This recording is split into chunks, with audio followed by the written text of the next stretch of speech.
live from Studio B and KPRC2. Houston Life starts now.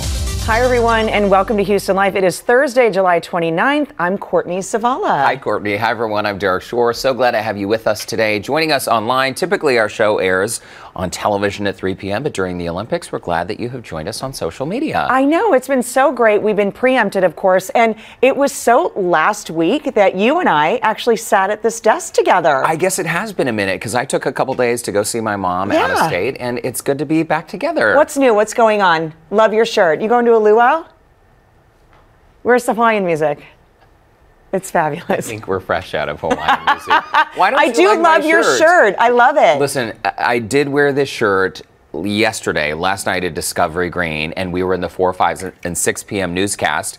Then we hosted a little event. Courtney made such a big deal about me wearing this shirt instead of, what was I supposed to wear? Red, white, and blue? Olympic.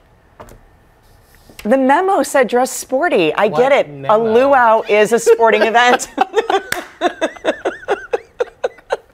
I love it so much, though. This is my version of sport. Also, these are very poorly ill-placed hibiscus. Ill-placed. Zoom out. Zoom out, everybody. No more close-ups on my shirt. Oh, my word. See, here's the thing. When we get back together, the wheels fall off the bus. But it's a good one. Such a big deal about my shirt that I had to wear it again today. I'm so glad you did. But yesterday, I actually didn't wear this shirt on Houston Life, okay? Do you know how many people in this building today said, like, you're wearing the same shirt? Nobody ever remembers what I wore the day before. I don't even remember. You're welcome. This shirt is very memorable, and you'll never see it again. Because it's 2 times now.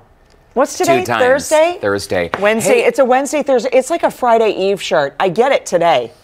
it is. It's like a bowling shirt, let's be honest. It's super cute. It is great for summer. Just not quite Olympics. But it's okay. We're going to move on. We're going to move on. Okay, so I was just watching the women's volleyball. Insane. U.S. playing Turkey. And if y'all have been watching this, I wonder if people are as wowed by the volleyball players as I am, because I played volleyball. Yeah, we're talking court volleyball, not beach, This is court, right? This is yes, not, okay. Yes, right. So there's a full team. It's not 2-on-2. So impressive. And the way they fly, I mean, they jump so high. It's almost like they have rocket boosters in their feet, but it's also like watching a ballet. Like a symphony. Yeah. They work so harmoniously together as a team. I love watching the volleyball. So if you haven't seen any of the matches, tune in. I think it's magical. I'm obsessed with beach volleyball too. I love it. Because the 2-on-2 is really incredible, and just the size of the court, so to speak, you know, the lines in the sand and moving and just adding all of that into play. Incredible athletes. It's so much more difficult too, because I grew up playing court volleyball, and when when you're playing on the hard court, the resistance, you can jump higher. Yeah. Then when I started playing beach volleyball, I was like, wow, I can't jump at all, because when you're jumping on sand, it's hard to get air. Absolutely. The sand crushes. Anyway, we love these stories, these underdog stories coming out of the Olympics. Yesterday, I was chatting about the Tunisian swimmer who had the lowest qualifying time, ended up winning the gold medal. We love these stories, right? So have you heard this one? Gold medalist Lydia Jacoby, her lucky goggles, they're actually a gift, a hand-me-down from another Olympian. And the Olympian is now married. We know her as Jessica Hardy. I can't pronounce her married last name. Jessica Hardy Miketree, I believe. So a few years ago at a swim clinic in Alaska, Jessica gave Lydia these lucky goggles. So over the years, they stayed in touch. That's Jessica there on the screen. The full story is on today.com, and it'll warm your heart. It's so sweet hearing the stories about these strong friendships these athletes have behind the scenes. It's really incredible. And when you just think about, I mean, coming from the state of Alaska, right? And she talks about just the training aspect of it. There was no 100-meter pool in her town. I think she had to drive like 2 hours away. It was a 25-meter. That's how she trained, in a 25-meter pool, which is insane to me, the way she just won gold. I mean, everything, all the obstacles leading in her way. The other thing that I love about her is the watch party from her high school. Did you see the video of all the kids? And No. there's this kid in a gray sweatsuit. He was right up in front. The whole crowd is going crazy. But this dude, talk about getting some air. He did not stop jumping. I mean, I am living for this kid. It was the best video I've ever seen. And I love that they're taking these live shots, of watch parties all around. But she is such such an incredible. We have not heard the last of this 17-year-old. Yeah, for right? sure, for sure. Very and soon proud to of be her. going to UT. So very excited about that. By the way, that full article is on today.com. I'm going to go back and read it because I love that little connection and the memento of the goggles. It's sweet, right? So cool. Okay, so the other thing, and actually this is really interesting because Connor and AJ were talking about this the other night to Orlando, saying, oh, these Olympic athletes, it's so amazing that they get to do this and all the money they make. And Orlando's like, hey, whoa, hold on. They're not making any money. These are not professional, besides the NBA players, okay, Yeah. or the professional golfers or the professional people that can play in the Olympics. And so we kind of had this conversation. And so Connor said, well, how, some of these people are older. Like, do they have a job? And sometimes, part of being on the Olympic team, maybe they're working at different sponsored, big boxes or whatever. But this is so cool. This article is on BuzzFeed, and it features 19 different Olympic athletes who have a day job. We've got Canadian marathon runner Lainey Merchant. She's a criminal defense attorney here in the United States. There's a Portuguese trampoline gymnast, and her name is Ana Rente. She's a doctor. There's an American bobsledder, Christopher, Fote, is an Army officer. There's another one. There's somebody else, and I can't remember because I looked at the article. I think he's, I don't know if canoeing is a Olympic sport, but he is, it is. Okay, he's a Buddhist monk. Really? Yes. I mean, the article is fantastic. Just to see registered nurses. I mean, all of these people that they have a full-time job. And by the way, being an Olympic athlete is a full-time job. For sure. So they have multiple full-time jobs. There he is. I saw this article as well. One of the guys is even a dentist. Yeah. And I do think it's funny. We think of Olympians as obviously during the games, they eat, sleep, and breathe their sport, right? But they have lives and families and relationships and jobs, and it's fascinating. Oh, it's the French windsurfer. That's the guy who's the dentist. I just saw his image pop up on the screen. There he is right there. Oh, yes. Is he single? I'm wondering. Bronze medalist. Bronze medalist. I'm not wondering. I'm just wondering. I think people will see this article and then, I'm celebrating 20 years of marital bliss coming up. I love this article. What's in the mug? What are you doing? I never see you with a mug out here. It's coffee. What are you doing with a mug? I've never seen you with a mug on set before. I'm human. It's like I don't even know you. Okay. So when you're watching the Olympics, do you ever think, wow, is that guy really a dentist? Or, I don't know, how do they do that? Yes. Do you? All the time. Okay, during gymnastics, men's gymnastics last night, Courtney and I were like, how do these people do this? The sheer strength that these athletes have, unbelievable. Even in the men's routine when they're on the floor, they sort of like, it's almost like they do a face plant into the ground and bounce off. I don't know how they do it. So NPR compiled this random list of questions about the Olympics. And remember the sport called dressage or dressage? That we had no idea what it was. That we didn't know what it was. Yes. And we'd seen it before, but the horses, they dress up and they're like fancy horses, right? They're in costume. They're in horse costumes. How do the horses get to the Olympics? How do they get there? I don't know. Have you ever wondered? I am now. I know. How did that happen? Well, they put them on an airplane. On an airplane, 2 horses per stall with a team of vets and groomers. Stallions travel in front so they're not distracted by mares. Oh. This is true. And just like people, the horses need passports. No way. It's true.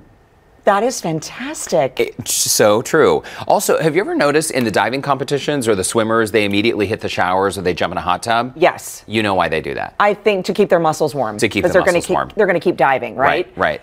Also, how do they assign the Olympic lanes?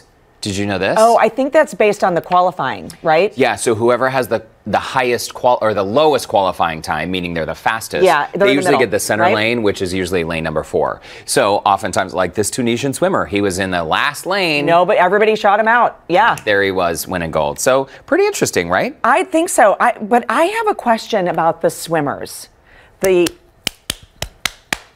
Why do they do that? Is that the same thing of jumping into a hot tub? I don't know. Maybe they're like warming up their muscles, kind of. I love the story. It wasn't Katie Ledecky. It was the one that stares down her opponents, and her name is escaping me right now. But she does that. She slaps really, and she says in interviews, "I do that to psych out my competition." And she literally is in the next lane just staring down her competition. That's how she gets ready for her race. That sounds kind of scary. This really hurt. That would be intimidating. Wow, to psych out the competition. Yeah. Yeah, I guess it would be a little bit distracting if someone's staring you down and hitting themselves. I know, but it's part of the swimming. I'm obsessed with the swimming. There's also, what about the score? The perfect 10 in gymnastics? Yeah. Okay, so the score to shoot for in gymnastics, conventional wisdom says it's a perfect 10, right? Right. So people, you might have seen a score like 15.400. So that was the case. The perfect 10 was the case in the past. Rules have since changed. They're now scored on difficulty and execution. So your final score totals the two. The combined number. The combined number. Okay.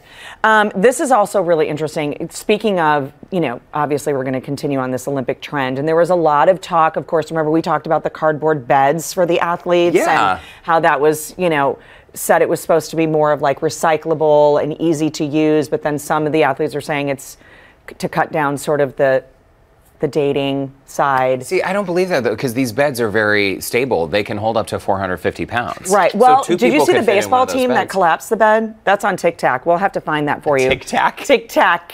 Okay, Grandma. TikTok. The baseball team. Those kids are looking at TikToks on their phones. They are. I don't know why I say this. The second time I've said that. But I'm teasing you. They did collapse the bed. They jumped on, I think their combined weight, I don't remember. I'll have to find it. Somebody will find it. We'll put it on our Facebook page. What was it, like 3 guys maybe? It was like 5. Oh, wow. Well, 5.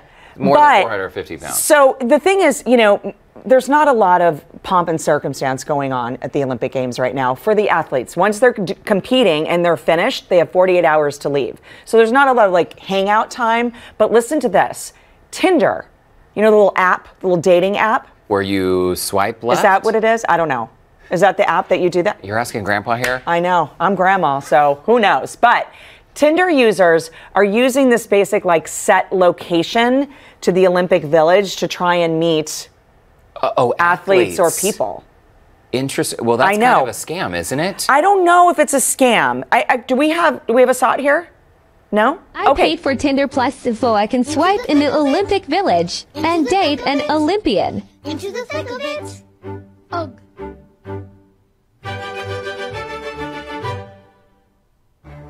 Boat, swim, wow winner. So there you go. Oh. This is setting apparently the Tinder passport. I think you got to pay extra for this type of membership on this app, but it allows you to change your location. A lot of times that happens for people maybe who travel a lot and don't want to eat dinner alone or whatever your circumstances are. But comedian Reed Kavner set his to the Olympic Village to meet athletes. And that's where the video basically surfaced, that it can happen. So it's the same as like when you take a picture and you post it on Instagram, maybe you tag the location as being something. Yeah. So you can set your profile, your dating profile, to say, hey, I'm in the Olympic Village. Yes. And then maybe another Olympian might think that you are actually an athlete instead of just someone pretending to be. Well, right, but I think this comedian was able to connect with an Olympian. It just says connect. So I don't know, like, did they, I think he's doing some kind of show. Like to chat with. Yes. We don't know the details. We don't know the full details, but Insider.com does have the full article. Okay. So venture out there. I mean, it's an interesting experiment, but it still seems just like borderline shady to me. A little bit. I would feel annoyed if I thought I was connecting with someone in the Olympic Village and. You mean like you think he's portraying himself as an athlete? Maybe. I don't think so. I think his name is on there. He's not saying he's an athlete. He wants to meet somebody in that village. Okay. Well, I think it's a good time for our question of the day. Bring it. How does that sound? All right. We want to hear from you, as always. What makes you swipe left? So that means like I'm passing. Pass. I'm going to pass. Any red flags you might see in a relationship? Many of you have already responded to this question we posted on our Facebook page. Cherie writes in, if his profile picture is of him holding a cat, there is only room for one crazy cat person in this relationship. I own that title already. That is really cute. Yeah. I love it. Howard, little Ho Chen writes in, if there's no smile or if it's just very visibly cropped headshots in all the picture, seems like they're hiding something. Interesting. Or what if they have a bunch of just only selfies on their profile? Suspect. Suspect. Diane writes in, having shirtless bathroom or bedroom pics, just creepy. Well, again, that sort of goes along with the selfie thing. Some people on their profile, it's just like selfie after selfie after selfie. Yeah, not good. Not good. Yeah, maybe not. Yeah. Unless you love selfies. Unless you love yourself in selfies. I don't know. Yeah. Head over to our Houston Life Facebook page. You can join the conversation there. There's lots of great comments there already, as we just shared. Okay. This is the portion of our day that we play a game. Okay. You ready to play? I am totally down. I don't even know what it is, but in honor of Throwback Thursday, we are playing the game of quotes. Okay, so we have the big question, who said it? That's what we're going to do, right? And who said it? So it's either me, you, Lauren Kelly, or Joe Sam, right? Okay. And I think the way it's going to work is you and I will switch off reading quotes. Our producers have told us not to look in advance, which we did not. So we'll have a chance to guess who said the quote, and then we'll have video evidence to reveal the correct answer. I love it. Okay. Am I reading first? I think you're going first. Okay, here we go. Throwback Thursday quote number 1. You're never coming back to our show, are you? You're never coming back to our show, are you? Oh, no. I bet it was you or me. Pick one. I'm guessing it was maybe me. Roll the clip. In what country did the tradition of the Easter egg bunny originate? Was it in Germany, Canada, Brazil, or Thailand? Michael's not ringing in. No, go for it, because I'm going to get you so good. I'm going to get you so good. Okay, ring. I'm going to say Germany. Germany is correct! Yes! Yes! Michael, why do you want to get egged with that? 6. Oh, my God. You're never going to come back to our show again, are you? You see I have to duck down because you're so short, but that's whatever.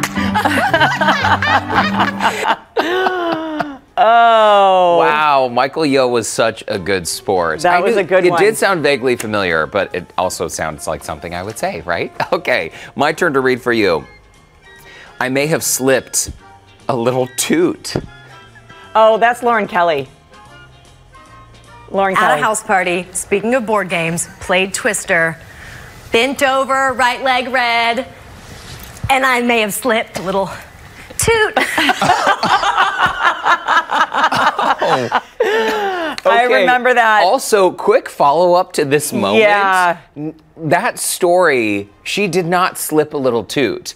That story was in an effort to set up the prank on me, on the Twister game. On the Twister game. So she took one for the team. She took one for the team by pretending to toot. So Lauren Kelly, we love you even more for that. Okay.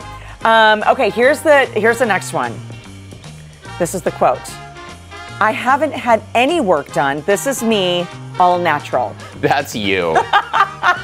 So I decided to check it out. Okay. What? What work? No, I haven't had any work done. This is me, all naturelle.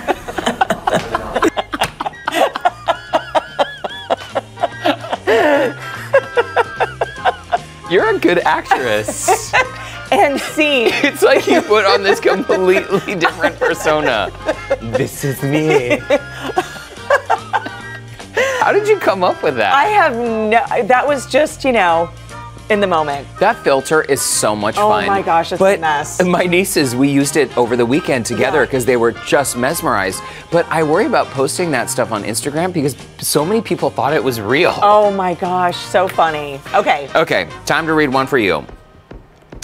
It got me. It's a very short quote. It got me. It got me. And I'm supposed to guess who said that? Okay, I'm just gonna, I have no idea, but I'm gonna go with Joe. Yeah, we are really having a lot of fun here. Check out what we're doing. Now We are taking a look at sound. It got me. That was our show in Galveston. That was. And I don't blame that little crab. I wouldn't want to be waved around either. Oh my Joe gosh. was okay, by the way. He was just fine. He was all good. Okay, you ready for this next one? Yeah. Okay. You're tapping out already? You're tapping out already. That sounds like something you would say. This doesn't sound familiar to me. I think it's you. Okay. Let's check. You can do it. You can do it. Whole thing in your mouth.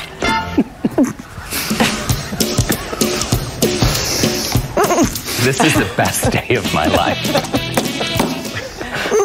Okay, swallow while I spin. Oh, mayo. I got the bad one. Oh. This is disgusting. Oh. Okay. Oh, gosh, are you ketchup? Mayo. I'm gonna. I'm gagging for you. I don't think I can do it. Do it. I don't think do I it. can. Yes, you can. Close your eyes. I don't think I can. You can't do it. You're tapping out already. I don't think I can. You tapped out already. Some people love mayo. Oh. I am not one of those people. It's not that I dislike mayo. Typically, like if I were to make For a the little... mayo lovers in the world.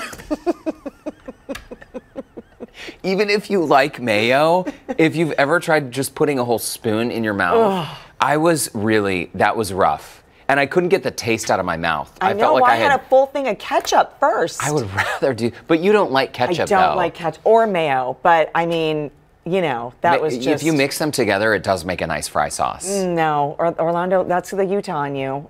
I can't do fry sauce. That was a nasty game. I think we should play it again. I think so, too. Okay, well, stay tuned because we do have another... The food thing, not this game, the food thing. You know what I mean. No, I know, the food. Yeah. We're going to have another game of the day in tomorrow's show. Oh, I can't wait for that. I know. The producers, you know what? They are so fun and they come up with all these great ideas. They're a blast. And we trust them, you know, when we walk in and they say there's a card. Don't look. Don't look. We never look. We don't. We never look. Well, listen, what time's the luau? I am never wearing a shirt. The bad placement of the hibiscus flowers. Sometimes bad hibiscus flowers happen to good people. Okay, join us tomorrow. I'll be reunited. Oh, wait a minute. Who's coming in tomorrow? I don't know. It'll be someone on our team. It's somebody. Yes. Well, you can always continue to follow our live coverage of the 2020 Olympics from Tokyo with Keith Garvin, Christine Noel, and Roseanne Aragon, along with the rest of our Texas to Tokyo team right here on KPRC2. By the way, follow them on Instagram and Facebook where you can check out exclusive content like this Insta story with Keith about what they're eating in Tokyo. He also posted a really great article about the story with Simone Biles and the twisties and what Simone is going through. His girls are competitive gymnasts as well, so go check that out. Awesome, awesome. It's fun seeing their posts from behind the scenes. Plus, a reminder that the KPRC2 team will be hosting our Olympic watch party all this week at Discovery Green from 4 to 8 p.m. If you come on out tonight, Courtney and I will be there along with Joe Sam, Lauren Kelly. We had so much fun last night, and it was great for us to sort of like reconnect, you know, with some of our viewers, and we had some great chats. So for everyone who came out, thanks for doing it. Absolutely. A great backdrop to watch the Olympic Games in primetime and to say hi. This was really fun. You're back with Lauren tomorrow. Okay. I'll be here, not in the Hawaiian shirt. Oh, but it's the gift that keeps on giving. It's the gift that's going away. Thanks so much for joining us online today. That was fun, Courtney. It was fun. Good game. What's in that cup? It's coffee. Why didn't you share it? COVID? Oh, that's true. You could have brought me a cup.